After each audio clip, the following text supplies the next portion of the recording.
Hey there! So, I hope you enjoyed this video. However, at the start, after this segment, I basically say that I'm going to do it all in one video and then upload it. But I'm only on day 4 at the point of recording this, and it's already over an hour long. So what I'm going to do instead is I'm going to upload it in maybe 4 to 5 day increments. I'll try and work out the math behind it and see what works best. And then do it video by video that way, rather than the entire thing in one video, because it would be longer than your average movie, I think, by the end of it, because, Christ. I mean, an hour long is already quite a bit. However, it's literally just me reading shit out. There's not really much to look at, so it's a background noise series at the end of the day. So I hope you enjoy. Anyway, I'll figure out how I'm going to do it day to day today, but just long story short, enjoy! Greetings, this is Fallon Heart, and this is Nation States. Nation States is something I play every now and again, like every few months, so on and so forth. It's a browser-based game. I'll leave a link to it down below. And essentially what you do is you create your own nation, and you get so many things that you have to choose, and your choices basically affect the world, the populace, and what it ends up being like. Now, there's a whole RP element attached to this. You can join various assemblies and governmental bodies and organizations to try and like debate and do a politicking and all that kind of thing. Me personally, I just come up with an idea for a nation. I jump in, I play, have a bit of fun, eventually get bored, let it get wiped, and then come back a few months later. So I thought, I actually wanted to play it again recently. So I'm like, right, let's actually turn this into a video. So every day, pardon me. Every day, I'm gonna log on. I'm gonna do a bit of the things, and we're gonna see how it evolves over the course of a month. Today is Wednesday, the 1st of March. I forgot what month it was then. The 1st of March, 2023. So every day up until April, we're going to jump into this, and it's going to be one big video. So you should be seeing this on the 1st of April. So yeah, let's go. So first of all, we're gonna have to make our nation. What kind of nation do we want to be? Let's make it close to my actual viewpoint. So my actual viewpoint is pretty liberal. I've done it multiple times. Like I've done that, like what you call it, the political thing multiple times, and I'm always in that area. Some people think I'm a libertarian. I'm not. Some people think I'm a conservative. I'm not. I think the closest thing is probably centrist, but I am a liberal, generally speaking. I think my actions make and the way I talk makes me seem more centrist. I'm just not tribal left. That's what it comes down to. The left and the right are extremely tribal, and I'm consistent in not being tribal, and that's pretty much what it comes down to. So yeah, I'd say I'm pretty liberal. A country should be judged by how it treats its worst-off citizens. To a degree, yeah. So by selecting that, our welfare has gone up, our education has gone up, our income equality has equality has come up, our inclusiveness has gone up. So if I go disagree, my income goes up, my wealth gaps goes up, the crime increases, the economy increases. The foreigners don't like me though, and the welfare goes down. So yeah, depending on what you choose, if I choose strongly agree, I think that comes with a negative as well. Economic output goes down. Yeah. So that's interesting. So you can see how it affects. But it's very, very funny. I think that's the take home. This is a very, very funny game. There's no balance in this game. It's very one of the extreme over the another. It's kind of a massive piss take on politics and people discussing politics and so on and so forth. So I personally find it very entertaining to do every now and again.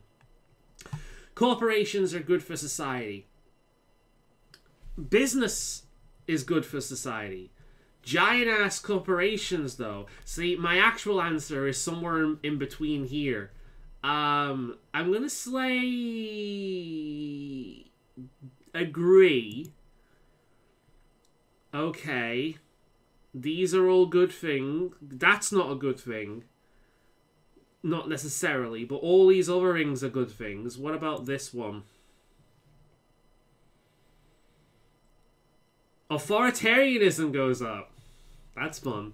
Yeah, I'm gonna go for agree. Like, generally speaking, they are good so long as they're not like mega corporations. You know what I mean? So long as we don't have monopoly issues, or so long as, like, for example, China's a great example.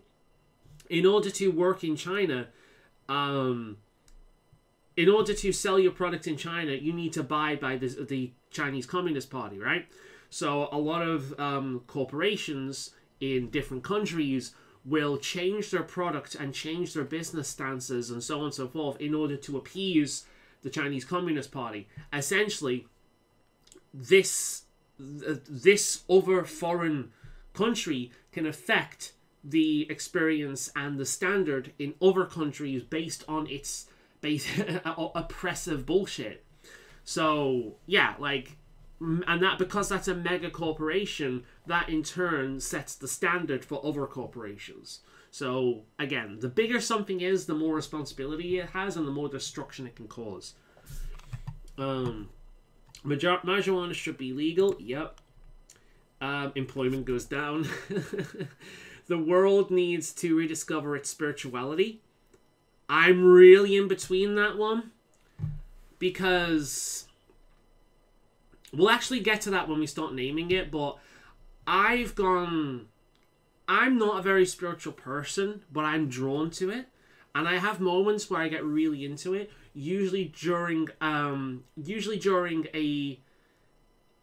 time in my life when I'm not doing too good, and I find it helps, especially nature-based spirituality. Religion can fuck off, but basic spirituality, I think, can actually be beneficial. The problem with it is you'll find this a lot in spiritual kind of communities, especially from people who claim to be empaths. Like, being an empath is one thing, but the people who proudly claim to be an empath, I honestly feel as if you were an empath, it would not be something you'd say, because it would not only put people on edge around you, but it basically says, hi, I'm open up for really shit experiences. You know, like, if you can truly feel other people's emotions, then to me that suggests that you could be really easily influenced by them as well. So it's a good way of kind of controlling someone. So I think for purely safety reasons, it's not something you would advertise. But these people tend to... There's a lot of ego in these groups. There's a lot of, look how pure and virtuous I am. And we've all seen where that goes. So, yeah. Generally, I agree that people need to... I think the human condition means that people need something kind of like to believe in, some purpose. That being said, it can also be kind of taken advantage of. So I do agree that in some sense, people need something like this. Most people need something like this. It doesn't have to be life-changing. It doesn't have to be a lifestyle, but just a general background, like minor bit of spirituality in your life can be very beneficial. That's kind of how I look at it. I have changed over the years, as I'm sure you've noticed. At one point, I would have gone, no. But we'll see if it means religion. Compassion. Scientific achievement goes down. Pacifism goes up. Compassion goes up. Spirituality goes up. Does this mean religion, though? Disagree. Secularism goes up. Scientific advancement goes up. Spirituality goes down. I'm going to, like, generally speaking, I think these are better things than this. However, again... For this initial setup, I'm going to have pretty much close to my own political views and see where we go. Young people should perform a year's compulsory military service. This is actually a really good one to say yes to, because you get a lot of benefits from it. Law enforcement, defense forces, let's see, inclusiveness. Crime goes down, youth rebelliousness goes down. Like, the only thing here that is somewhat negative might be social conservatism, depending on your point. But social conservatism can be as equally as good as social liberalism. It depends on how it's done, if you know what I mean. Like, again, like, left and right, they have their pros and cons. But it really, both of them can be evil and both of them can be beneficial. It really depends. So that one isn't there. Weaponization also can be a bit grey. But generally speaking, all this is really good. So generally speaking, when I'm playing this game, I actually agree with that. But no, I disagree. Political freedom goes up. Recreational drug use goes up. Civil rights goes up. Why that will be connected to this, I don't know. But we're getting a connection here. What does strongly disagree do? Civil rights, political freedom, youth rebelliousness. Apparently I struggle to say that word. Capitalism is on its way out. No, I'm not anti-capitalist. I'm anti-unregulated capitalism. But no. Books are usually a big, strong thing for me. Fishing and cheese making as well tends to be pretty big. Without democracy, a country has nothing. Now, you see, I have actually agreed. I've heard some pretty good arguments that democracy is kind of shit, which shouldn't be the case. But, yeah. But, essentially, it comes down to the same argumentation as capitalism's a bad thing. Democracy can very often lead to authoritarianism. Tyranny. You know, dictatorship without it being attached to a single person.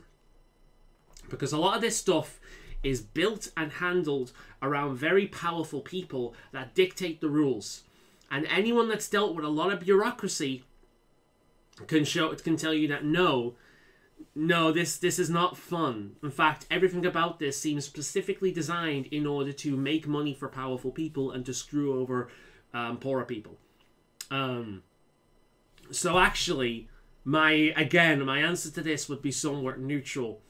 But generally speaking, on the pure principle of what democracy is supposed to stand for, I would agree.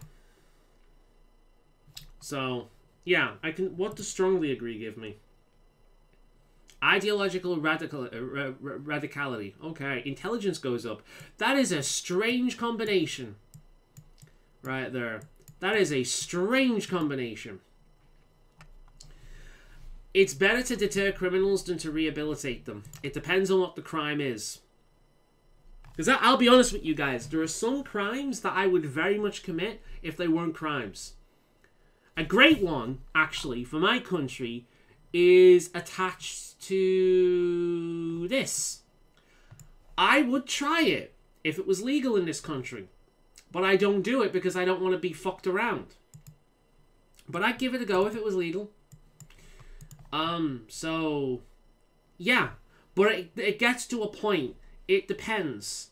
Because, quite frankly, we've seen what happened when people treat law with a soft hand. The criminals take advantage. It really is that simple.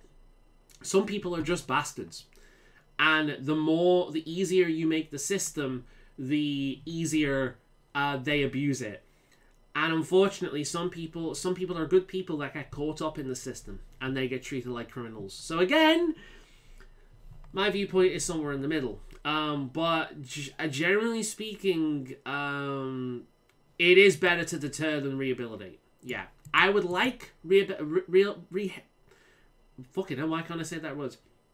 I would like rehabilitation systems, but at the same time, it's better to deter them. So I agree. Law enforcement, weaponization, social conservatism. Strongly agree. What does that give me? Niceness goes down. Oh no, we're not nice. The death rate goes up. Alright, history. Where did our country start? Violent segregationists.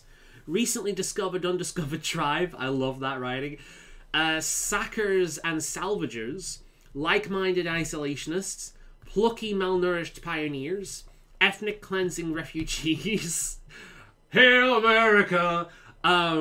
Diplomatic homeland wranglers. Civil bloodbath survivors. Long-suffering but still optimistic pilgrims. I really like-minded isolationists. Desperate peoples drawn together by common urge to escape homeland, oppression, debts, outstanding warrants. Corruption goes up, intelligence goes up, law enforcement and taxation goes down. So this could be a problem. But we'll try and fix that. But I really like this one because I just like the idea of there's a bunch of people gathered together and go, you know what? Fuck it. This country sucks. Let's go and make our own country with blackjacks and hookers. So that's kind of in the background. So there we go. There's the next one. So we're gonna name the nation the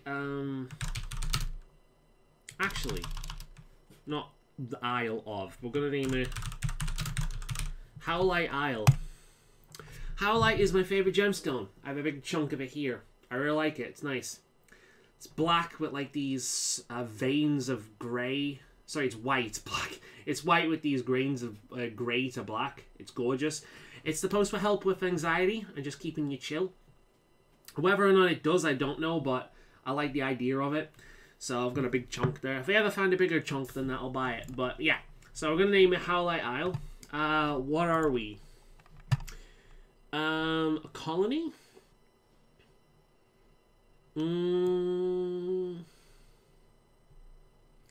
What should we be? The community. The community of Howlite Isle. Sounds about right. Sounds a bit communist, but there we go. We'll go for it. The flags. I actually have my own flag, which we will design later.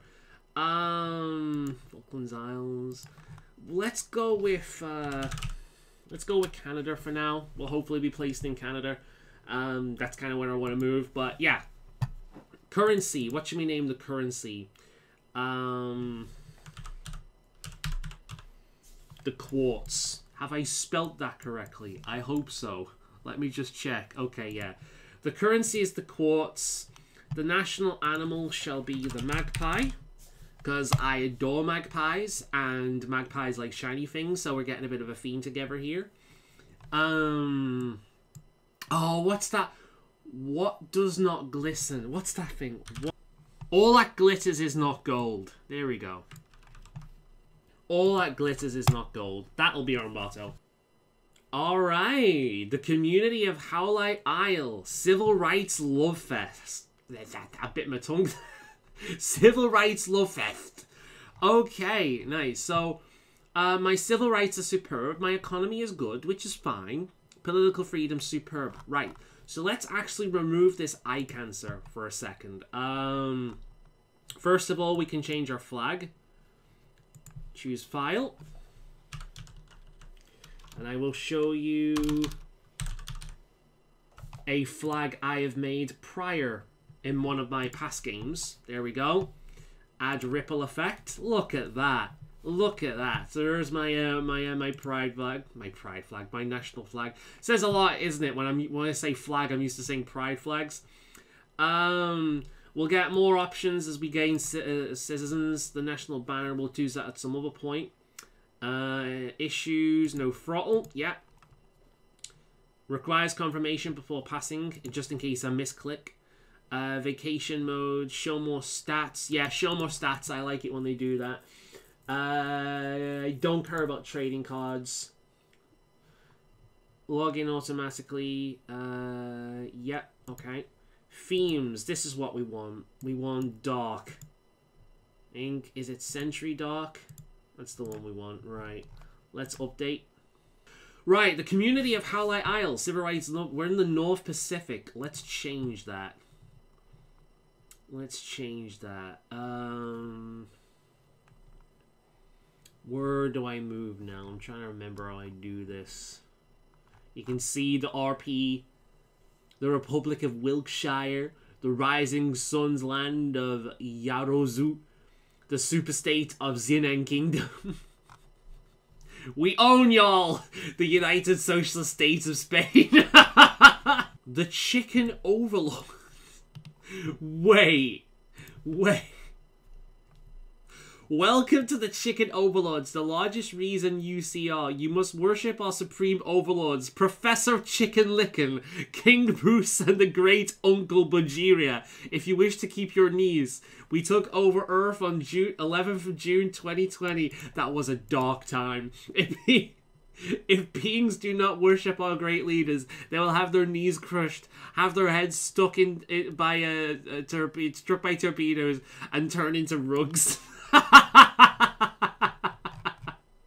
This website, dude.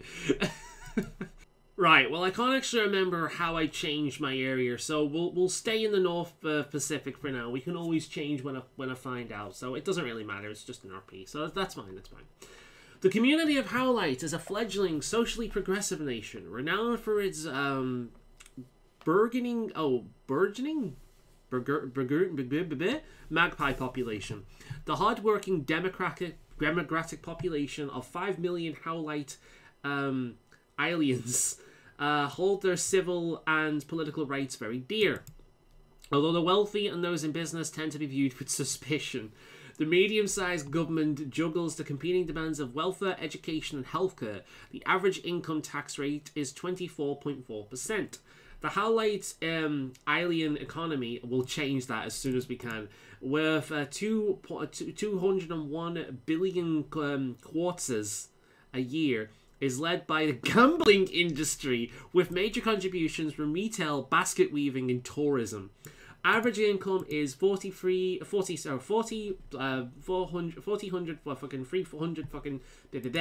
evenly distributed, with the richest citizens earning only 3.4 times as much as the poorest.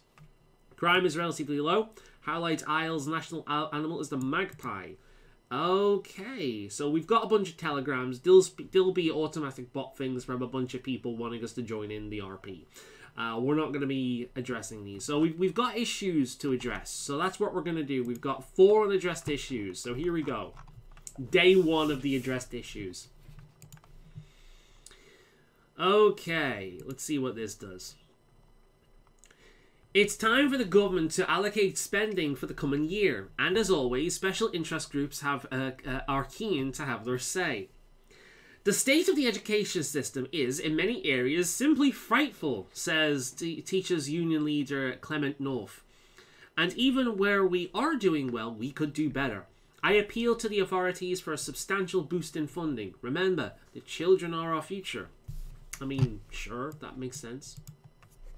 We won't have a future unless we improve police numbers and rebuild the military. So basically, this is already getting into it. If we basically support the kids, then crime will probably shoot through the roof. If we support the police, then we might turn into a police state. It's the kind of game this is. Police numbers and rebuild the military, says General Indira Turner. Oh, it's all well and good to have your fancy education and your nice cars until some tin pot dictatorship decides to invade. And don't pretend like there aren't any of them in our region. Our number 1 priority has to be security. I mean, we've already read about the chicken overlords, so they have a point.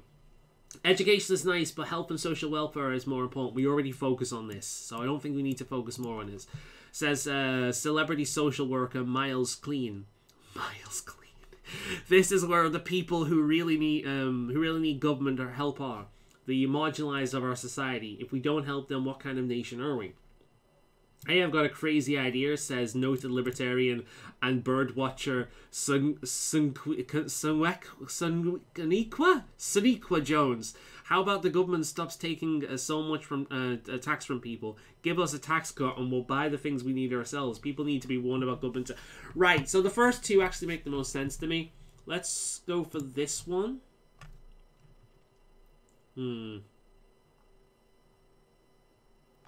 This one. Education. Yeah, let's improve the education. Fuck it. Let's see what happens. A large-scale revitalization of the education system is underway. So what happens? Team builds working deep space exploration rocket. Fuck me. A family group supports drug crackdown. Pretty good. School bans chess as too confrontational. What? Wage rises put spring in step, money in pocket. And then we've got these new banners. You unlock different banners based on your actions. So this one is to grow the government. A lot of people will get this as soon as we start. Prioritize agricultural-based industries. Pretty good. Apparently, school education leads to a bunch of farmers. This is good. I also like that photograph. That's gorgeous. Public education goes up. Scientific advancement goes up. Safety goes up, which is interesting because we didn't film the police. Our lifespan goes up. Government size goes up. Taxation goes up. That's a shame. Food quality goes up because we've got better chefs. Average income goes up because people are just, yeah, like all of this is good. Drug use goes down. Employment goes down. That's interesting. Obesity goes down by a tiny amount, but that's still good. Manufacturing goes down. Crime goes down. Despite the fact that we didn't back the police, the crimes went down. Weaponization went down. Charmlessness went down. Average disposable income goes down. That's a shame. But so far, I'm pretty happy with that. All right, what other issues do we have? Uranium deposit promises. Apparently, I can't read today. I feel like I've got something like stuck at the back there anyway. Uranium deposit promises to enrich Howlite Isle. Promising company Nukes for You has uncovered a large uranium deposit of Howlite. In Howlite Isle Southwest. This is a terrific find, claims Nuke for You CEO Tracy Vonnegut. It will provide an enormous stimulus to our economy and create thousands of new jobs. It's win-win. All we need from the government is permission to bulldoze the rainforest that's on top of the deposit. Fuck you. You've got to be kidding, says Green politician Carrie Cruz. The rainforest is thousands of years old. This country needs more environmental protection, not less. And to destroy the environment in order to mine uranium, then that goes into nuclear bombs. Well, that just really sticks in my craw. The third option, there's no need for either or decision, says the government minister of mining, Clear felling and the environment. We can preserve most of the rainforest and allow mining of a small part. After all, think of all the good money that will come from anywhere. That seems to be the most reasonable outcome, because this will just drive tax up. But if we just take a small area and mine that seems reasonable to me. I want to select this, but if we keep doing shit like this, then like the tax will just go up and up and up and up and up. So let's actually make the economic choice this time. Yeah, let's go. Woman dies in elevator shaft mishap. Conservative groups demand government response on crime. Workforce participation jumps. International body praises Howlitean. Oh god, I need to change the Howlite Isle development. I need to change the name. Mining goes up, industry goes up, charmlessness goes up. That's a shame. Obesity goes up, wealth gaps go up, economic freedom goes up, lifespan goes up. That's always a good one. Employment, human development index also goes up. Average income goes down. That's interesting. Disposable income goes down. That is a terrible combination.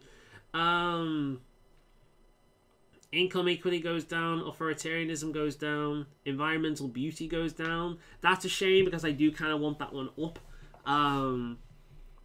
Safety, tourism goes down. That's a shame. I guess a lot of our tourism is based on the environment.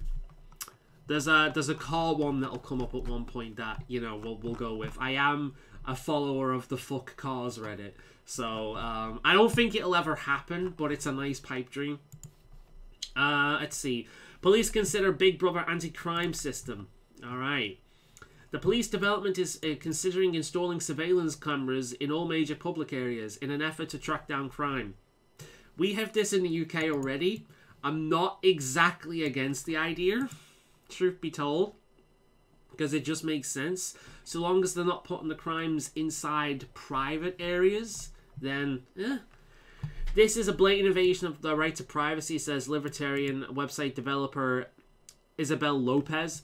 Now why do all the libertarian people seem to have like Latina names? Now I can't even go out in public anymore without being watched. And you know, this is just the beginning. Today there are cameras in the streets, tomorrow they're peering through your bedroom window. I mean, they wouldn't need to peer through your bedroom window. They can tap your phones and, like, literally, so... Well, actually, literally. What did it mean by literally there? Hey, I've got news for you, says police media liaison Montgomery Shimomi?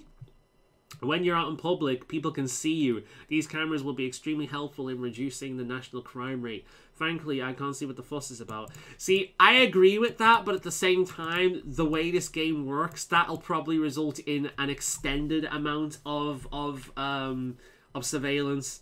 If it's not a big deal, then let's just go the extra mile. The slippery slope argument got me thinking, says Police Minister Stephanie Beethoven. You know, it will be a lot easier to fight crime if we watch people all the time. Not with cameras, of course. That's clearly invasion of privacy. But how about a national database of our citizens coupled with compulsory ID cards and barcoding? No! Okay, that's the extra mile. We're selecting this one. Alright, confirm. We changed from a civil rights love fest to a New York Times democracy. That sounds so fucking insulting. Our civil rights from superb to very good. International body praises Howlite alien development. Howlite alien parents concerned about youth employment. Accountants in demand as taxation code grows more complex. Assault figures punch through historical lows. Wait, what? Did unemployment go up? Average income went down. Safety went up. Patriotism went up. Social conservatism went up. Pacifism went up. Corruption went up. I mean, I suppose that's true. That would make sense.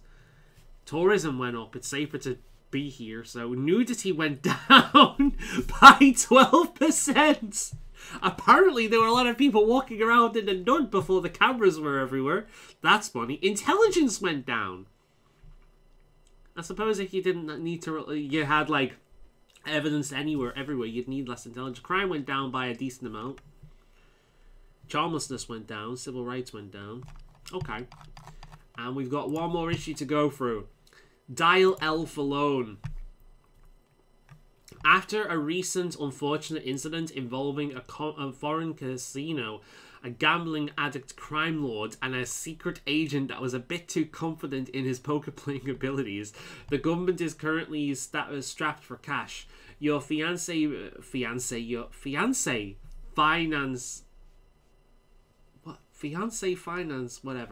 Your finance minister has reminded you of a swathe of delinquent government loans made to small nameless nation in your space of influence that could be called in to close the budget gap. If they can't pay up, we will get the North Pacific Tribunal involved, declares Atomus Park. Your finance minister. Start by removing their speed thrift leadership and install a stooge, someone who understands the gravity of their international obligations. Next, forcibly prioritize some of the most eagerly monitored state services. Why? I bet some of Howlite Isle's businesses might even be involved in buying them. Interested in buying them. How soft, mutters F.L. Versinicrux, leader of the infamous loan and pool shark mercenaries, while menacingly holding a pool cue. It's time we went full repo man on these money squanderers and take what's owed to you. They won't dare to object a few of their warships, even crown jewels or national treasures going to the cause. 1,000 pardons, leader. Please, the country's ambassador, Owen Debt. While kissing your feet. Although our nation is mere insignificant speck of dirt compared to the might of your majesty of your nation, we implore you to find it within your heart to forget this doubt. I'm choosing the first one. It's shady as fuck, but yeah, that sounds smart. I'm going with that. Let's go. Passerby saves child from mugger. Latest economic data shows surge in manufacturing. Engage room of economy tickling over nearly nicely. Fucking hell, I cannot speak today. Tourism industry discounts benefit locals. Alright. Income goes up. Charmlessness goes up again. Food quality goes up. Economic output goes up. Average disposable income. Okay. So crime goes up. Fuck. Corruption goes up. Intelligence goes up. Obesity goes down. Safety goes down. That's a shame. Niceness goes down. Recreational drug use. I'm not quite sure whether that was the correct choice, but whatever, we've done it now. We're sticking to it. Alright, so Howlite Isle at the end of the day. We are now a New York Times democracy. Our civil rights are very good, our economy is good, and our political freedom is superb. Trust me, when we get the bike one, this is going right down.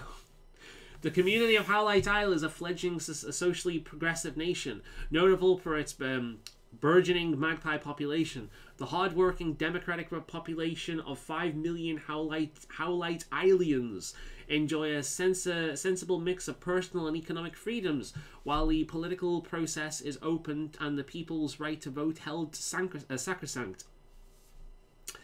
The medium-sized government juggles the competing demands of education, welfare, and healthcare. The average income tax rate is 24.7%.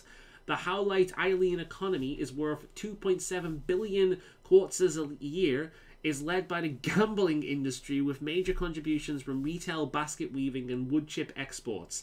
Average income is 41,558 quarters and evenly distributed, with the richest citizens earning only 3.4 times as much as the poorest. A large-scale revitalization of the education system is underway. The mining industry is making inroads into environmentally sensitive areas.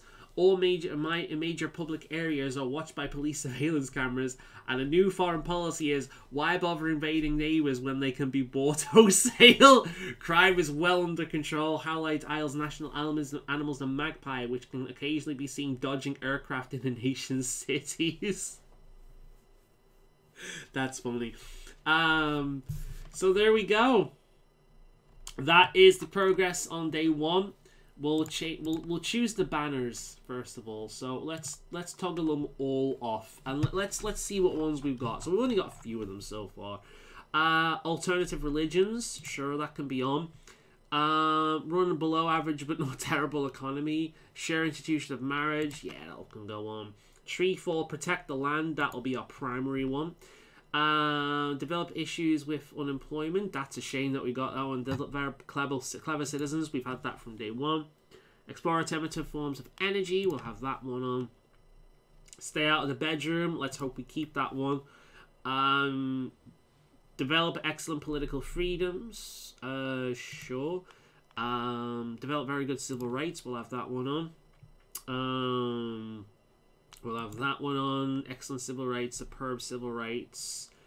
Change our nation's classifications with another. Develop a solid industrial base. We'll have that one on. Develop a broad industrial base. We'll have that one on instead. Extend your citizens' lifespan beyond 70 years. We'll have that one. Right to protest. We'll have that. And that one as well. In fact, I'll even make that one the primary. And that one can be on because I like that one. Alright. Actually, no. We'll make that one the primary. There we go. And then these are the banners that we'll have on. So there we go. So when we go back to Howlite Isle, that one will be the primary. So welcome to Howlite Isle. We'll see how this evolves over the coming month. This video will, like, the next segments of this will not be anywhere near as long as this one, because we're doing the setup and I'm explaining the premise. But influence 0. But yeah, over time, every day we'll do a few of these issues. We'll see how it develops and evolves, and we'll go from there. So I hope you'll enjoy this. This'll be fun, and it'll give me something else kind of routine to do in my day, which I always enjoy. So yeah, bye for now. It's the 2nd of March. Welcome back to Howlite Isle. Alright, we have 5 issues to take care of today. Forbidden fruit, absolutely speechless. Reclaim the streets, death penalty on agenda, and Howlite Isle awash with red-rimmed eyes. We have a weed problem. Alright, let's start off with forbidden fruit.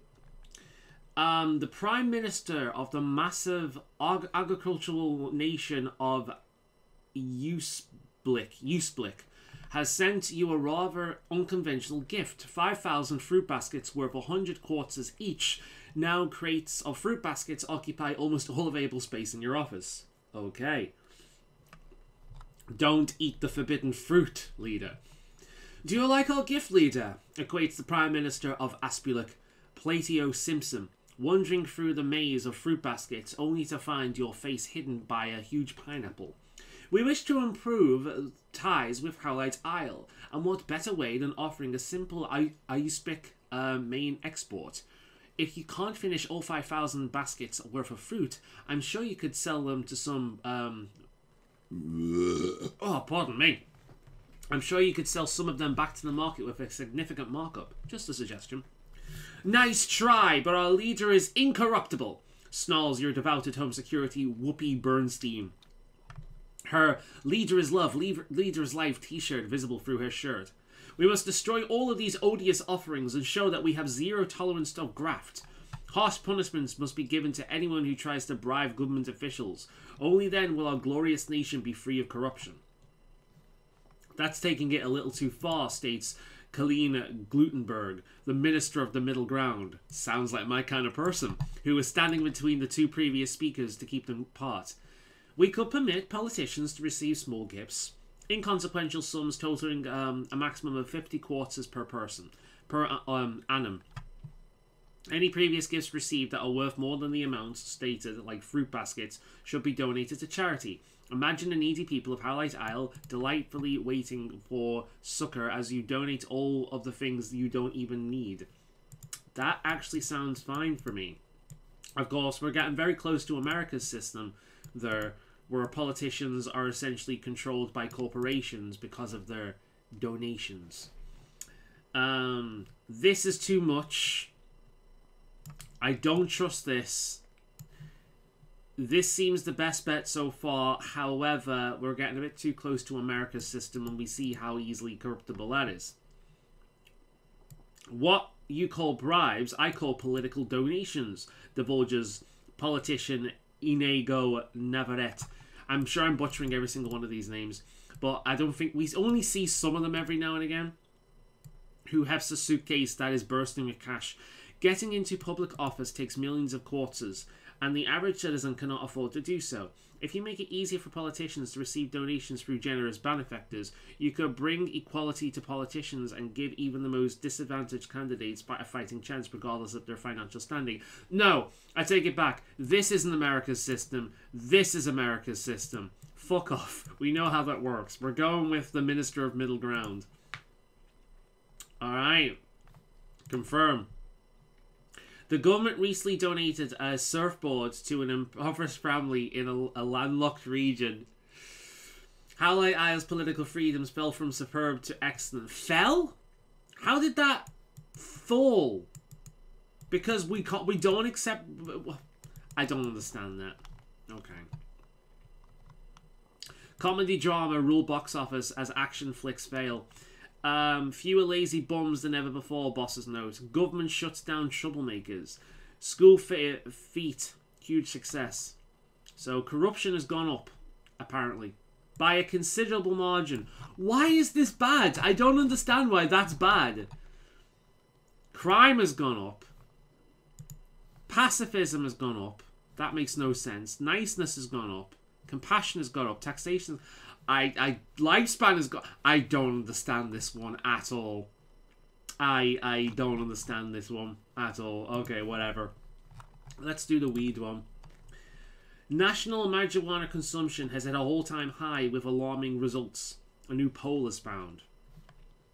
My factory productivity is down 10% since marijuana was decriminalized, complains employer Tyrion Duras. A number of thefts from candy machine is off the scale. This so-called pot needs to be banned in all public places. Let the junkies do what they need to do, but not in my workplace. Okay.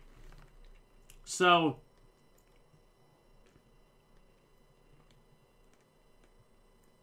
is it banned in public places or as a whole? Because I'm actually perfectly okay with banning smoking and shit like this in the public. Like, I was in favor of banning the smoking ban, because I'll tell you, sitting in a room full of smokers is not fun. I was so happy when that was implemented. So I'm perfectly happy doing the same with this. And I know you can do more than just smoke cannabis, but quite frankly, if you're smoking it, then it's not doing your lungs very good. You're best to eat it. Whoa, dude. Whoa, dude. No need to get, you know, says Free Mind campaigner Larry Liu from his parents' basement. This is like a personal choice issue, you know? It's like, whoa, just back off and what I do and what with my own body. Don't let the fascist win, man. There's some hot new eckies coming in soon. They could be legal too. Is this banning it in general? Because, see, I don't mind. Yeah, let the junkies do what they want at home, just not for my workplace. That sounds reasonable to me. I'm in favor of legalizing marijuana, but just like I don't want people smoking cigarettes all over the place in fucking public, or getting drunk all over the places in fucking public, because they're a fucking nuisance. Banning this shit in public just makes sense to me. So, yeah, that's fine. Cool. Marijuana is legal in the privacy of your own home. Yeah. See? That's absolutely fine to me. That's the best case scenario. It's legal, but you're not fucking people around. Sounds good to me. Team builds working deep space exploration rocket. We've read that one before. More children named after leader. Hospitals report. There's a lot of people named Fowlin out there. Fewer lazy bums than ever before, boss nodes. Engine room of economy taking over nicely. Address 6 issues. Okay. Law enforcement went up. Scientific advancement went up, because everyone's not hanging around getting doing the drugs. Tourism went up, which is interesting. Average disposable income went up because they're not spending it all on weed. Intelligence went up. I'm happy with authoritarianism going up if it means all this other stuff is going up. Social conservatism going up. Civil rights went down. Environmental beauty went down. That makes no sense. How the fuck does that make any sense? Yeah, that's fine. That's a pretty decent one for me. Alright, next one. Absolutely speechless. Just when you thought you had a moment to relax, a delayed memo reaches your desk reminding you that you're scheduled to deliver a speech. Let's see. On a new organizational system for Howlite Isle National Archives, barely half an hour from now. Ironically, your secretary seems to have misplaced the only copy of your prepared speech, and the chaos has ensued. And I've just realized upon looking at my thing that half of this actually goes off the fucking screen. There we are. So some of it's cut off, but that'll be fine. That'll be fine. Alright. Oh gosh, oh my gosh, what have I done? Spouts frazzled secretary Quasimodo while frantically searching his desk for the lost document. You can't go out there without a speech. People are expecting you to say something, and you have to project an aura of always being ready.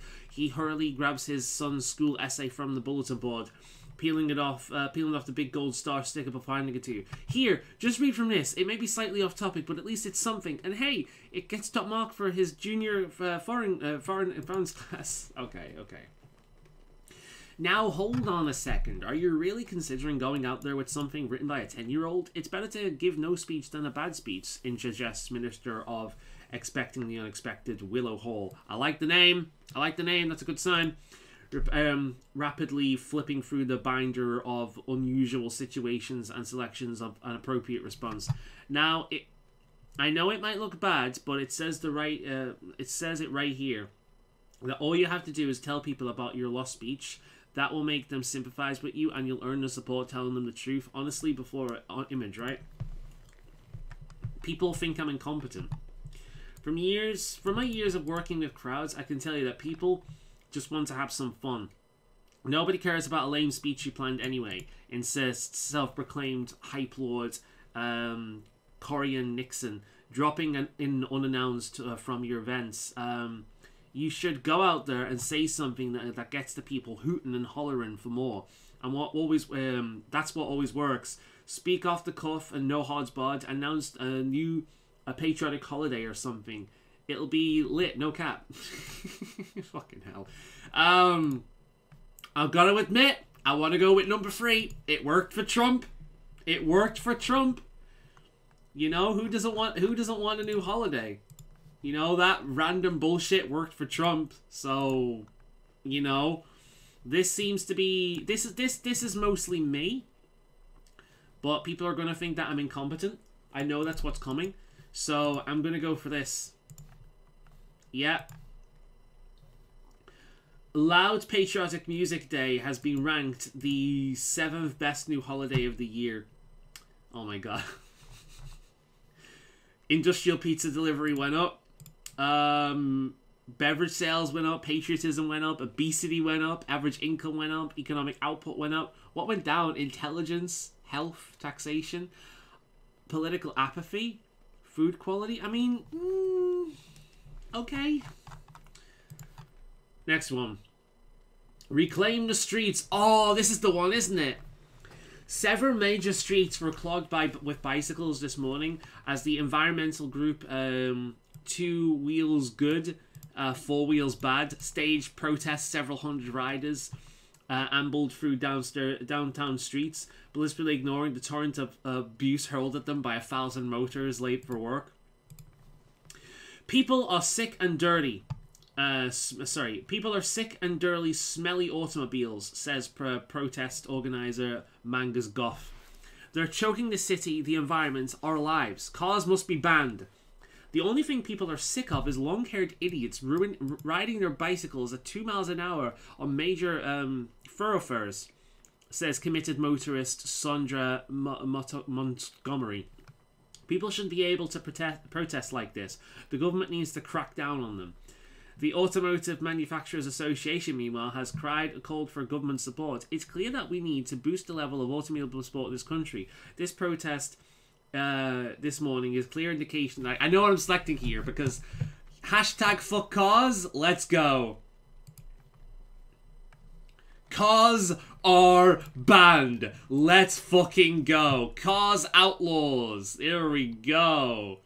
National parks proving popular. Family groups applaud return to decency. Cars are banned. Let's fucking go. Reject modern ways. Leverage a beautiful environment into a thriving tourism industry. That's what I fucking want. We are a nation of bike riders. We are a nation that embraces the beauty of the past, and we are a nation that embraces our glorious, gorgeous natural landscape. Come and see it for yourselves. Fuck yeah. None of that beeping, none of that screeching, none of that like horrible constant hum of traffic. More room for shit, more room for buildings and businesses and natural areas. Attribute 1% of annual deaths to people getting lost in the wilderness. Prioritize the environment over the economy. Walking in paradise. Develop an extremely good environment. Can you see why I chose that? Can you see why I chose that? Look at all this. Eco-friendliness, environmental beauty, weather, patriotism, lifespan, social conservatism. What? So every conservative I could possibly imagine will be like, fuck your bikes! Beep! Like driving fucking monster trucks. I'm joking. This is fucking good. Look, like charmlessness went down. Food quality went down. That's nonsense. We should have better food quality. We've got like better fish and natural shit, man. Whatever. I'm happy with that one. That's my favourite choice. I love that one. Alright, one more issues. Death penalty on agenda. Following a tragic double murder, capital punishment has surged as an election issue. There now appears to be a real responsibility that right-wing candidate Brenda Gregg, running on Do the Crime, Pay the Penalty platform, will gain power. While society's something is outraged, debate rages as to whether or not the government should intervene. This is a democracy, remember? radically questions Professor Gunther Murdoch of the University of Greater Howlite Isle. That means that if people want something, the people get it. I hate to say it, but in the name of political freedom, we need to accept that our country will have a death penalty. Yeah, mob rule. You realize that, like, let's take Twitter, for example. Want to throw Silvervale to the wolves and commit her to execution because the mob has decided by some bullshit reason that she needs to? Fuck off. I'm sorry, says Civil Rights Union Luna Trevor, but this travesty cannot be allowed to pass. If the government needs to crack down on lunatic fringe groups in order to keep our great nation free of death penalty, then so be it. We must ban the politics of hatred and fear. Yeah, fuck it. I'm not adding the fucking death penalty. That never leads anywhere good. No. Extreme political groups are outlawed.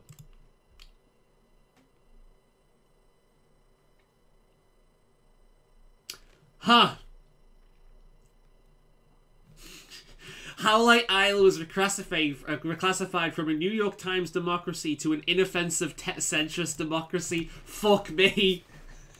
I feel attacked. Political freedoms fell from excellent to very good. I mean, I don't like this. It depends on what you mean by extreme political groups. Are you talking about like the Taliban and Antifa? Because if that's the case, I'm okay with it.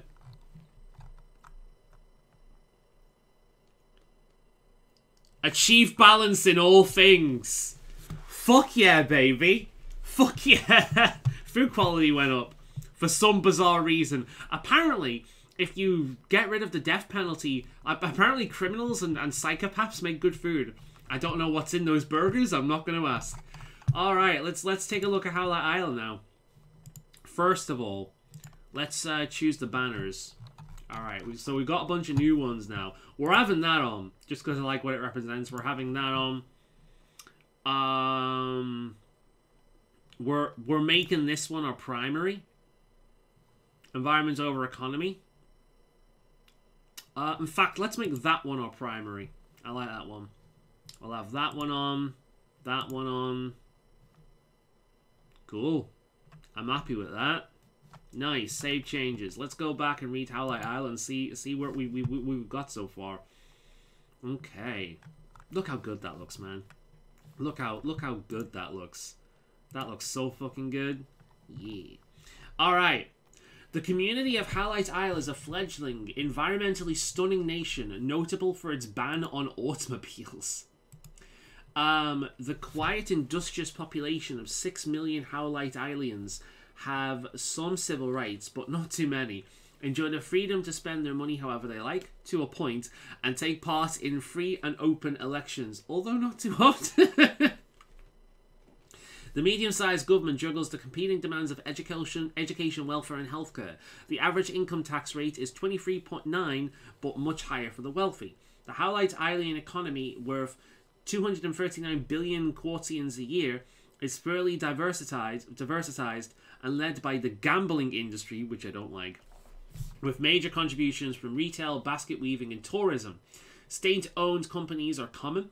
Average income is 39,877 quartians and evenly distributed, with the richest citizens only earning 2.7 times as much as the poorest, which is really funny when you look at the tax.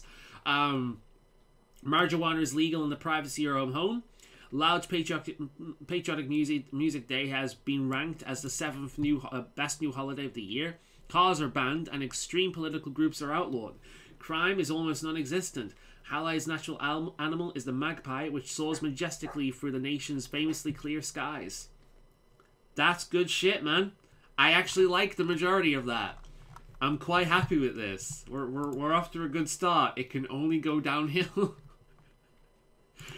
The poor economy and these things being pretty high, usually how it goes for me. But yeah, there we go. Fact book. We've not got fact book. Policies. Capitalism. Cannabis. Cars are banned. People. Lost in the Wilderness, 3.6. Heart disease, old age, that's decent. Heart disease is a problem though. Murder, acts of God, what the fuck does that mean? Government, education, environment, welfare. Welfare is pretty fucking high, goddamn. Law and order. Spirituality is reasonably high as well. Private industry, government, state-owned industry. Black market, very small black market. It's pretty good. World ranked top 4% in primitiveness. Why is gambling so high? I don't understand why that's so high. Fucking hell. And we're not doing the cards. But yeah, that's today's one done. This shit's fun, man. This shit's fun.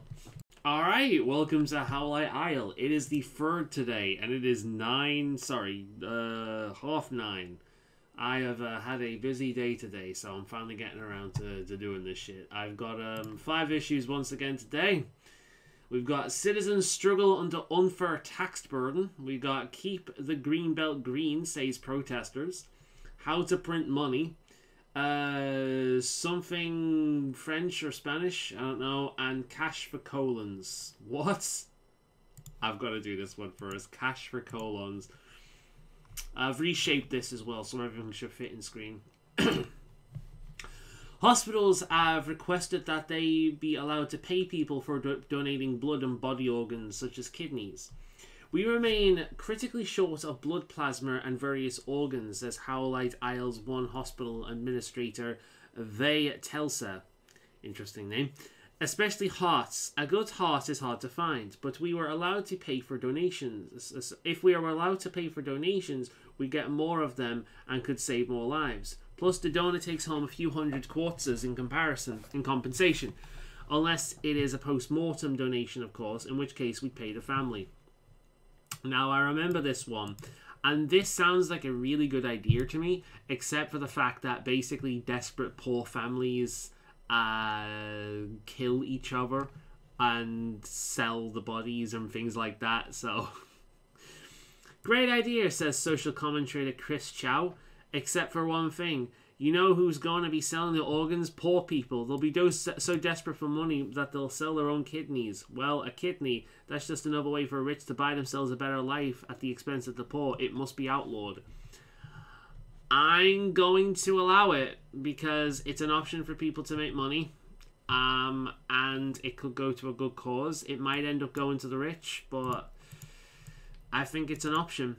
And it might be an option that desperate people take, but... it's an option, so unless it's forced on people, then yeah, there we go. College students make ends meet by selling their kidneys. Howlite civil rights rose from very good to excellent. Okay. Address 10 issues. Crime is shot up. Disposable income is shot up. What about lifespan? Lifespan has gone up. Recreational drug use has gone up. Intelligence. The weather. The weather has improved because we've allowed people to sell their organs. Nudity has gone up as well for some reason. Like strips off. Hey look, is this organ good enough? Some of the fucking ones you get here. I'm alright with that. What's gone down? Tax. Tourism for some reason. Safety for some reason. Ideological okay, it seems pretty good for the most part. Outside of safety, and I'm neutral on the conservative aspect, most of this is fine.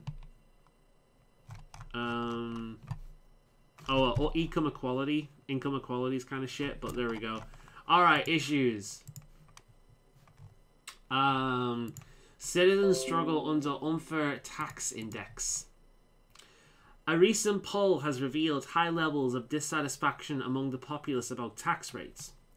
Do you know how much of my year's work goes to the government? Demands angry worker Nessir McGee.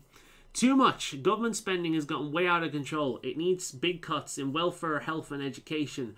But leave those subsidies to business alone. Yeah, okay, we need to create jobs. Fuck off, mate. It's not the amount of tax, it's where the burden falls, says student activist Sue Ann Stallone. At the moment, far too much of the burden is falling on the poor. People on high incomes still have more money than poor people on low incomes. I don't think I need to say anything more than that. I don't object to the amount of tax. I object where it's being spent, says social reformer Beth Bronte. Bronte? I'd like to see everyone have a choice as to where the quarters go every time they fill in the outward tax return. Everyone would feel a lot better about opening their wallets if they had to say where the money went. Well, yeah, the rich people are going to just put them in like business and shit. I'm going to go with this one because fuck the rich. High income earners pay 100% tax rate. Fell from good to reasonable, the economy.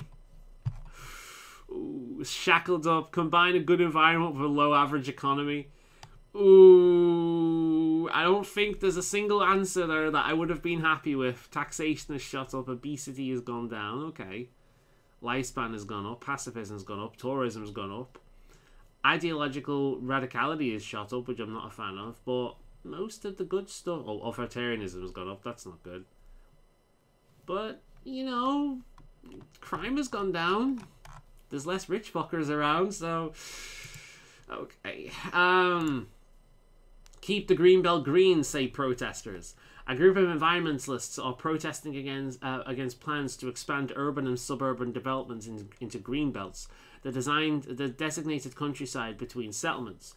Do we really have to listen to these nutcases? Asked real estate developer Brittany Ripley. The fact of the matter is, nature is boring. Well, you've already lost my interest. Fuck off. I agree with my colleague here, but he doesn't go far enough, says Zumen Zhu, city planner. These protesters are standing in the path of progress. It slows the growth of our economy and harms my portfolio. Fuck you. I can't believe what I'm hearing.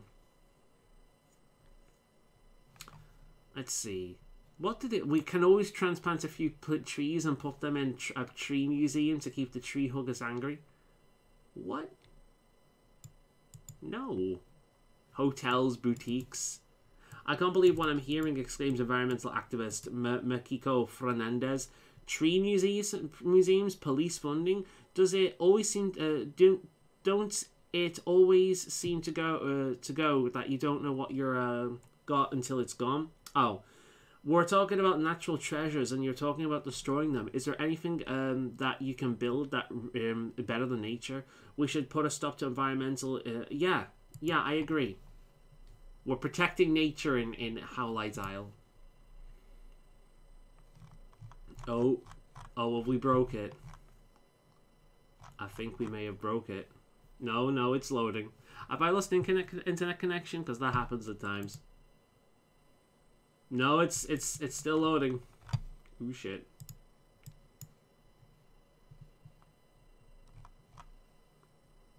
Ooh. Here we go. Okay. There's a shortage of swinging hotspots and land development grinds to a halt. Howlite Isle was reclassified from an inoffensive centrist democracy to democratic socialists. Oh, fuck. Protect the forests. Develop a world-class environment. Fuck yeah, look at us. Look at us. Tourism shot up. This is going to be the bulk. This is what I want. I want tourism to shut up. Tourism shot up. Taxation shot up, which is a shame. Income equality, food quality, recreational drug use, government size, safety, pacifism, weather has improved, eco-friendliness. Yeah. Crime's gone down. Good shit. I like these as well. I really like these. Good shit. I'm alright being a democratic socialist if it means we live in a fucking, like, natural utopia. How to print money. Oh god, this is going to be a big one. Okay. An independent study recently estimated that up to 10% of all physical money in circulation is counterfeit. The Treasury Department are greatly worried, both that the counterfeits are still at large and the quarters could be being severely devalued over time. Oh, and this is why they want to push to everything to go purely digital. Well, we're not doing that. Fucking fight that as much as possible. The fake bills just keep coming and coming, exclaims Jazz Grant, your excitable chancellor of Treasury, pouring out a suitcase of the counterfeit notes into your desk. If we want to stop this, we need a special task force under my direct control and a free hand to act decisively. With that, I guarantee I will stamp out all the forms of counterfeiting within a month or maybe two, or however long it takes. Yeah, I don't trust that. An easy solution would be to implement small RFID microchips into our notes and coins. Purposes, Nasia McCure, your Minister of Gadgets, demonstrating a prototype to you. This would ensure that all genuine money could be immediately identified, varied by handheld scammers. As an extra benefit, it'd be a lot easier to track the movement of the cash if we need to. Interesting. Don't we already have something like that in place already? In the real world? All that glitters is gold. That's funny, actually, given our motto. All that glitters isn't gold. And really, that's all we'll need to know. Mumbles Sue and Tano, a gold magnet. Wouldn't it be much simpler if 1 quartz coin was actually worth 1 quartz? If we use gold coins instead, not only would the coins have intrinsic value, but counterfeiting would become profitless and thus non-existent. Yeah, especially considering the fact that the gold itself would be worth more than the fucking coins. The coins themselves would be worth more than the value attached to the coins. What a boring utilitarian solution, yawns Beth Queso, an uppity artist who is currently painting a mural on your ceiling. The correct way to go about this issue is new notes and coins, and adorn them with elegant, intricate patterns. Not only will they be hard to copy, but they'll look fabulous as well. Only then will it be difficult for criminals to make a mold. That's not quite true, but okay. What's so wrong with individuals making money? Says questions a dodgy-looking stranger with ink stains on their hands. If the government can print money, then why can't we privatize private citizens? Yeah, okay, whatever. I'm leaning towards this and this, just because the idea of having really pretty money actually is kind of neat. I like the idea of that. Let me just search up if this is actually a real thing.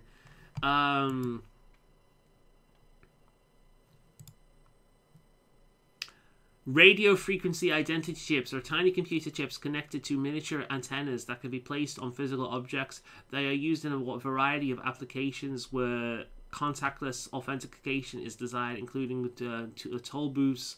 Oh, that is very big, brother. You know what? We're gonna go with this just because it sounds like fun. It's bullshit, but they're all bullshit. Let's go with this. All right. Yeah. Shopkeepers use microservices to verify the authenticity of banknotes. Develop a culture-based tourism. Develop a culture-based tourism industry. Nice.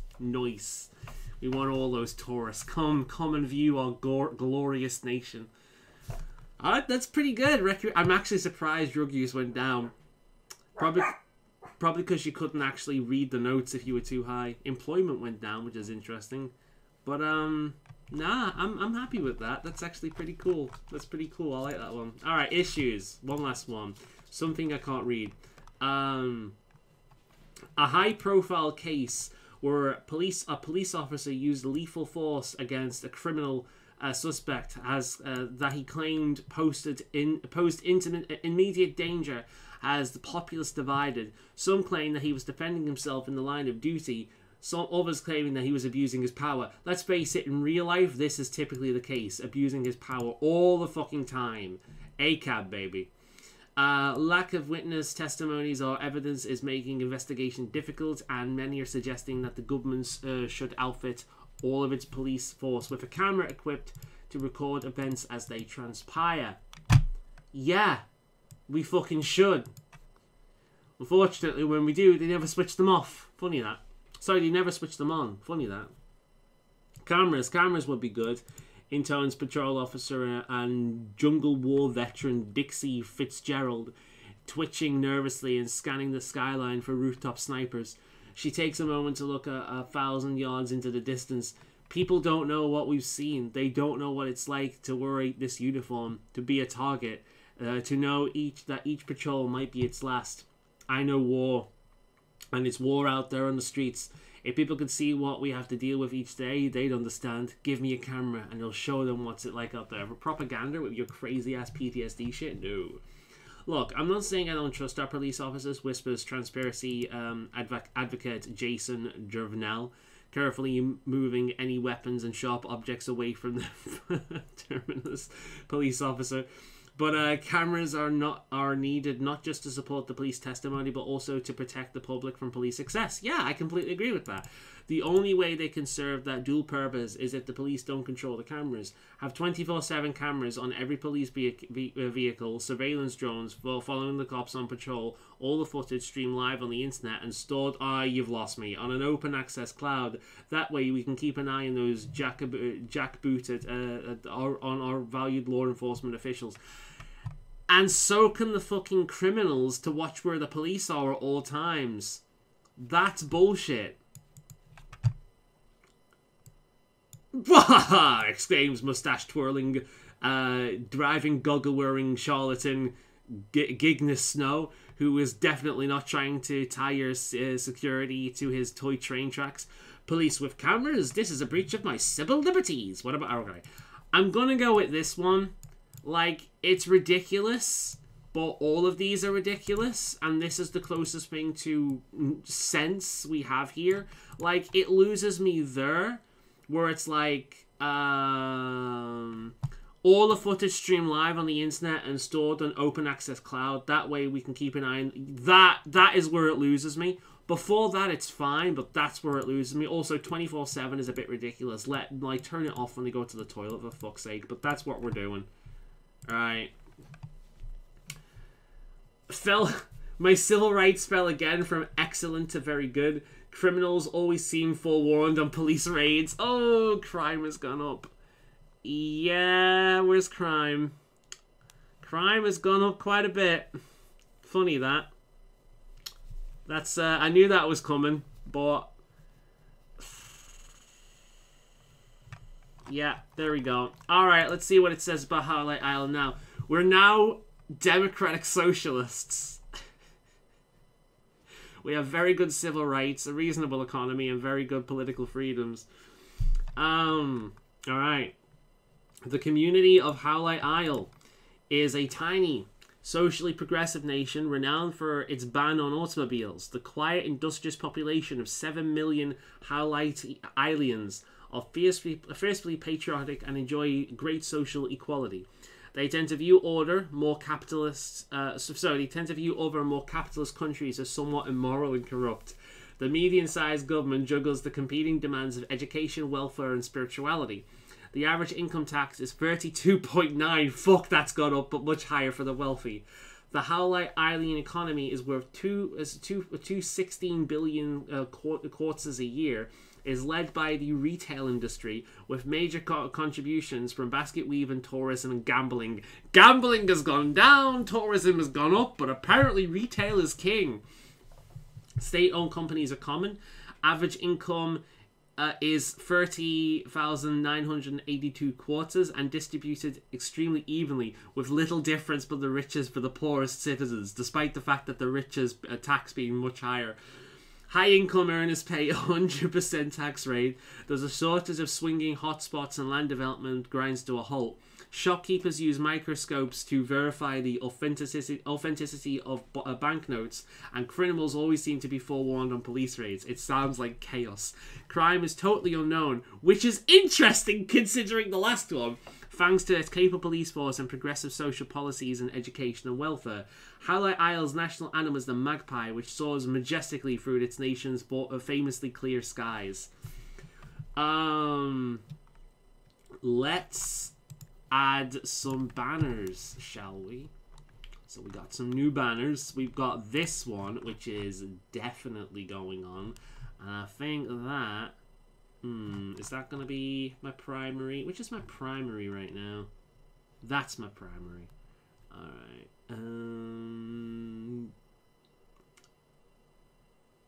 That is going to be my primary, I think. That's going to go on as well. Yeah. I like that. Save changes. There we go. Howlite Isle. New primary banner. We're looking good. We're looking good. We're looking very, very, very good. Alright. Day 3 done. I will see you tomorrow. Or today in the same video. You get how this works by now. Hello everyone, welcome to day 4 of Howlite Isle. Alright then, let's get right into the issues. We got 4 of them today. We've got a debatable question, the walking, talking and irritated dead, tell me sweet little lies, tell me lies, tell me sweet little lies. Ooh, tell me lies, tell me lies. Suffer little children, oh god no, little children. So we've got doing shit with dead bodies, a big debate, don't know what this is about, and shitty children. Right, let's do this one first. The walking, talking, and irritated dead. We got a few. What the fuck? Ah, zombie! Okay. That one sticks out right away. What the fuck is this about? Okay. 7 years ago, Oliver King went missing after a yachting accident and has since been declared officially dead. However, he recently re-emerged and came back to Howlite Isle. Despite showing up in person to get his death certificate, fucking hell, I can't say that, reversed, he found he could not do so. His mortician has come to complain to you on his behalf, as corpses aren't allowed in the building. What? Oh god, this whole scenario was ridiculous right from the start. Okay. It seems silly to me that my corpse, my patient, is still considered dead, says Sherlock Mayer, the mortician of Oliver King, as he pushes a gurney with a covered and very lifelike mannequin on it. What? If somebody who has been declared dead shows up and gets examination, the doctor should be able to change your legal status to living. I mean, yeah, but where's this gonna go? The mannequin suddenly sits up, revealing itself to be Apu Stromberg, who was also declared legally dead after getting lost in the rainforest of something 10 years ago. Being dead isn't all bad, I suppose. There are no taxes, my family got an insurance payout, and I guess it's kind of fun to be a zombie. You should just let me stay legally dead. People like me, who don't officially exist, can't claim any government benefits, so you guys get to save some money too. This whole thing is ridiculous. I may have made a mistake, but after 7 years, it's reasonable to presume someone isn't coming back, states Emma Caesar, the register who made the death of Oliver King official. Of course, Oliver still alive and should be registered as such. Therefore, his family should be made to return the insurance payout, and his last will and testament needs to be scrutinized to see if any received other benefits from his death. Like, okay, this first bit, I completely agree with. We don't need to go down the slippery slope that the first one is. Yeah, reinstated as such. This bit's fine. This bit, however, bitch, you fucked up. You fucked up. His family has already been paid by mourning the death of their loved one, who they now find out is still fucking alive. You fucked up. Not them. They shouldn't pay jack shit. You know, maybe Apu is onto something, says Minister of Necromancy. We have a Minister of Necromancy? Kamenhela Hesse. Maybe we should create a task force of legally dead people to eliminate dissenters. We can't deny their existence easily because they're all... We can deny their existence easily because they're all dead. And if anyone tries to blow off the lid, they'll just sound like a crackpot who believes in children's stories. Oh my god, every option is terrible. Ah, zombie! Screams your young and excitable niece. Kill it! Kill it! Kill it! Kill it! Kill it! Kill it! Kill it! Kill it! Your sister comes in to try and calm the hysterical girl down as she shouts over the screaming. Seriously though, if the government says people are dead, they ought to insure it. Oh my god, this kid is insane! Kill that kid! That kid is a serial killer in the making. Jesus Christ. Right. I would love to select this one. However, fuck this. This seems to be the most reasonable, which probably means there's going to be a lot of... You know what's going to happen? If I select this, what's going to happen? What's going to happen is people are going to be declared dead. Declared living, even though they're dead, just so the family can claim benefits. How do I know this? Because whoever says, yeah, they can't claim any government benefits. So what I'm assuming this will lead to, this one will lead to people faking the death of family members. Or sorry, they're faking the dead members still being alive, just so... They're faking the life? Yeah, they're faking dead family members still being alive so they can claim benefits. You know that's going to happen. This is the funniest. This is the funniest. Apu Stromberg, Ministry of Necromancy, a technically legally dead team of assassins. It's not morally correct, but it's funny. So we're going with it. That's the mood I'm in today. Yeah. Adults have never outgrown their fear of monsters. Howlite Isle's political freedoms fell from very good to average. Oh god, no. Fund law and order in a low-tech nation. Address 15 issues. Okay. Authoritarianism went up. Corruption shut. Look how much corruption shut up. Holy shit. Tourism shut up. They want to see the dead people. Nudity went down. Safety went down. Crime went down. Lifespan went up. That's ironic. Not that much though. 0.01%. Oy, okay.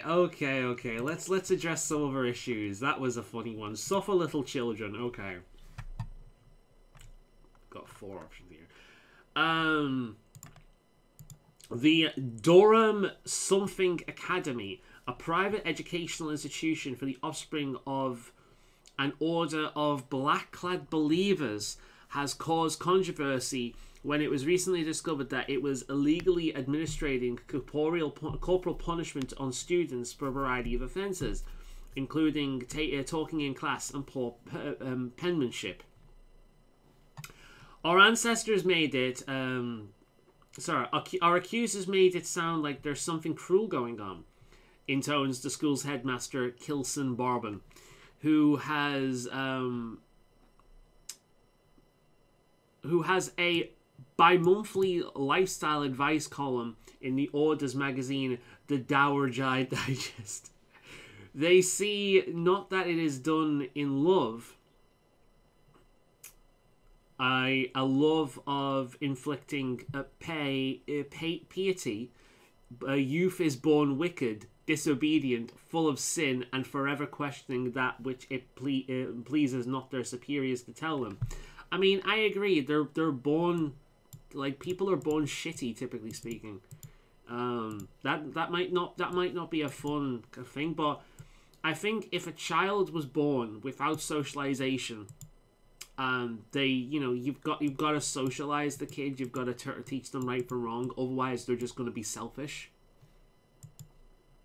Because nature, we want to survive, so we want all the things for ourselves. I mean, how often do you see kids like play with toys, for example, and then when some other kid wants a toy, that kid then wants the toy that the other kid has? Like, this happens all the fucking time because kids are selfish. They want everything.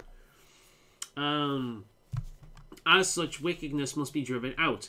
Our graduates are perfect citizens. Their sin natures of treason and reason ripped from them.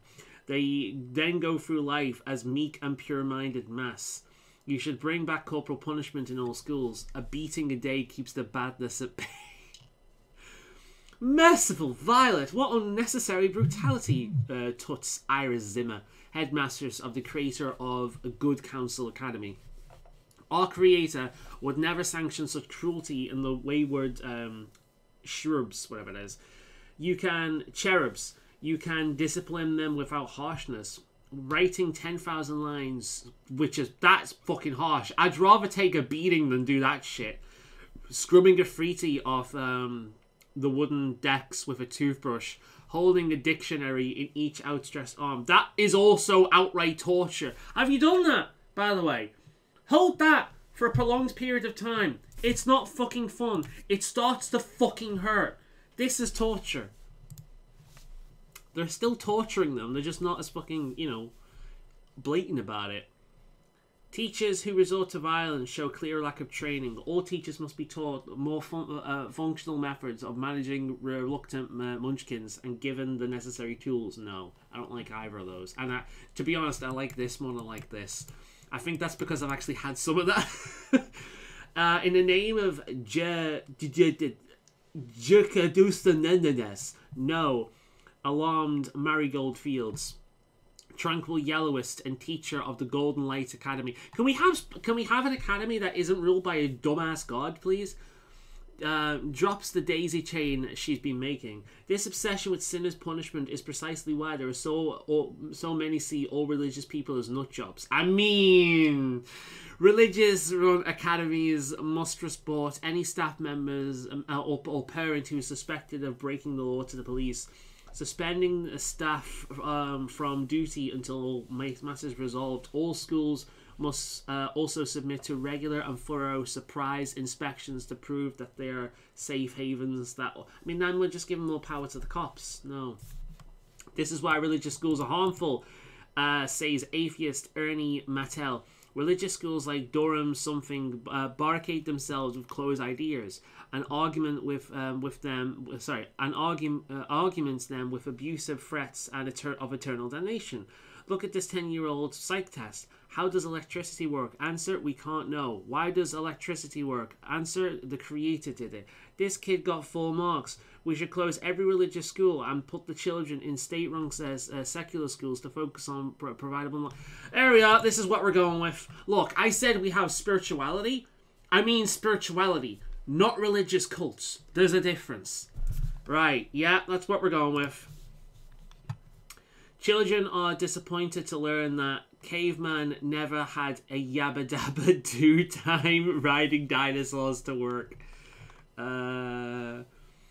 Employment went down, manufacturing tourism went down. Tourism went down, why? Primitiveness went down. I mean, it says it. Religiousness went down. Good, religiousness can go down. Spirituality, fine. Religiousness, down. Lifespan went up. Not by much, but it did go up. Safety went up. Pacifism went up. Homelessness. Intelligence went up, as it should be. Secularism went up. Good, good, good. That was the correct choice. Alright, next one. A debatable question. Alright. It's election season in Howlite Isle, and several of the smaller political parties are voicing their concerns about being left out of the big televised debates again. It's so unfair, sulks Lord Kettlenoggin, leader of the Marxist Alliance for the Advancement of Agrarian Liberation, MAFTWAL. Marxist Alliance, that's a no straight away. Moving on. It's both fair and efficient, lectures Carmen Mullins, majority whip for the Liberal Conservatives, Liberal Conservatives, is that actual thing? While putting out or is this just libertarians? while putting out a cigar on a Magpie Supremacy Party campaign pamphlet. Only the biggest parties stand a real chance of power, and muddying what really matters with 30 different fringe causes which have no ground in reality would be unfair to the voters. Trying to mess with the way we've been doing political debate since the dawn of time will only put mental stress on the masses. So let's not. I mean, he does have a point, but what this ends up leading to is basically a 2 or 3 party system where they're all essentially exactly the fucking same, because they're all vying for the same money from the same groups. So I don't think we should go to either extreme here, suggests Simon Cobweb, former TV producer and the freshest face on your team of spin doctors. If we give the power to decide electability to some non-partisan commission, do they even exist?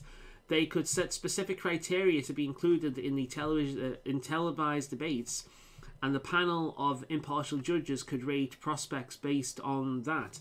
Now, that's fair. It might cost an extra quarter or two, but can you really put a price on democracy? I guess I just kind of did, didn't I? I mean, that's true, but it means extra fucking taxes. All this debating is giving me a headache, complains Hadrian Tarkin, your minister of daft ideas. We really need to remove some of these teams, man. Imagine all the time people would save if they didn't spend the day listening to arguments about tweaking the tax code or giving benefits to old people. Emotions over to the window overlooking the lone activist spray painting the fucking for the win across Howlite Isle City's main square. I have an idea. What if we just stop debating altogether? No meddling politicians at all. Let the voters decide for themselves. It's going to cost a fair penny, but I'm going to go for this because it's the only one that isn't. Like, this is Marxism, so it's insanity. This is supremacy, so it's insanity.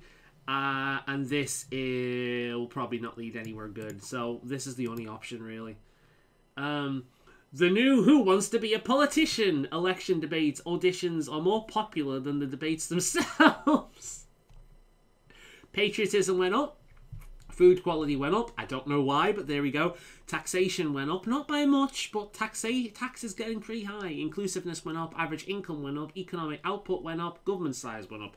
Drug use went down. Employment went down. It's a shame. Political apathy went down. That's good. Manufacturing went down. Average disposal. That's bad and that's bad, but they're okay.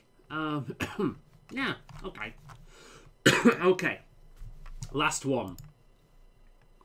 Tell me lies, tell me sweet little lies. Tell me lies. Your chief milk officer. What? Recently confessed to the hedonist crime of leaking the location of the strategic chocolate reserve. The guilty verdict for the chief confectionatier, whatever. You know what I'm saying. Once thought to be the perpetrator has been overturned, and he is now free and back in your services. Over the course of the night's desserts, the confectioner's first since returning, you notice that he might have something to say when a large cake covered in piped lettering is brought out and set in front of you. The cake reads, "Remember when I was arrested and they made me take that lie detector test? Well, I have a fear of yes or no questions, so I failed. Polygraph tests are a bad way to investigate a suspect. They don't account for sweaty or anxious people. I shudder to think how others with worse conditions than mine can cope with this barbaric practice. Also, they can be faked. They're actually not reliable at all. Illegitimately, they're not reliable. The average, like I would imagine, like a psychiatrist or a body language person would probably actually be a better test of this. But even then, like, I'm a socially anxious person, so my body language is defensive and closed off anyway in public. So, you know. This is a bunch of horse dung, exclaims your Minister of Justice, gulping down a big piece of your cake. Delicious, despite the occasional outlier. Like this situation, the polygraph reliably measures the indicators of a lie being told. It generally works, and just between us, assuming it is hogwash, it still would make perpetrators nervous and more likely to confess. If anything, make them more the norm. I mean, that's actually a good point. As long as people know that they're kind of bullshit. Oh, come on. Next, you're going to use a crystal ball in our investigations. Jokes, your science minister. Dissolving the cake in an acid solution. Oh, it is dissolving. Okay. What we need to do is modernize our means of interrogation with our advances in neurology. How the fuck can I struggle with interrogation, but I can... Whatever. We may be able to develop a chip that measures the neural activity of the subject, giving us the ability to accurately determine if someone's telling the truth. Give us funding and we'll be ready. Oh, that's kind of neat. Utters the old Howlite Isle city police officer who is on a diet. If you ask me, these fancy gadgets are making the police too soft. Back in the good old days, we had more hands-on approach. Yeah, we beat them. I'm going with this. Heads up the taxation, but that sounds neat. A new Fort Police branch is being developed. Howlite Isle fell from very good to good. Everything's going down. Taxation went up yet again. Intelligence went down. Fuck me. Scientific advancement went up by a considerable margin. Social conservative went up. Goddamn. We're becoming more conservative by the day. Okay. Alright, let's see what Howlite Isle looks like. We didn't really get any of these ones that had my interest today, so let's see. We have good civil rights, average political freedoms, and a reasonable economy. Everything's going down. Oh no. No, no. The community of Howlite Isle is a tiny, safe nation, remarkable for its ban on automobiles and irrelevance towards religion. The quiet, industrious population of 8 million Howlite Islians are fiercely patriotic and enjoy great social equality. They identify other, more capitalist countries as somewhat immoral and corrupt. The medium-sized government juggles the competing demands of education, welfare, and administration. The tax income rate is 34.8%, but much higher for the wealthy. The Howlite Island economy is worth 249 billion quarters a year. It's led by the retail industry, with major contributions from basket weaving, tourism, and cheese exports. Wait, we've got rid of the gambling, guys! We've got rid of the gambling! Woo! We replaced it with cheese! Hell yeah! State-owned companies are common. Average income is 31,220 quarters and it is distributed evenly, with little difference between the richest and the poorest citizens. Adults have never outgrown their fear of monsters. Children are disappointed to learn that caveman never had yabba dabba doo time riding dinosaurs to work. The new Who Wants to Be a Politician election debate auditions are more popular than the debates themselves, and a new Fort Police branch is being developed. Crime is totally unknown, thanks to the capable police force and progressive policies in education and welfare. Howlite Isle's national animal is the magpie, which soars majestically through the nation's famously clear skies. I feel as if we're getting more chaotic as time goes on, which is how this game is. I will see you again.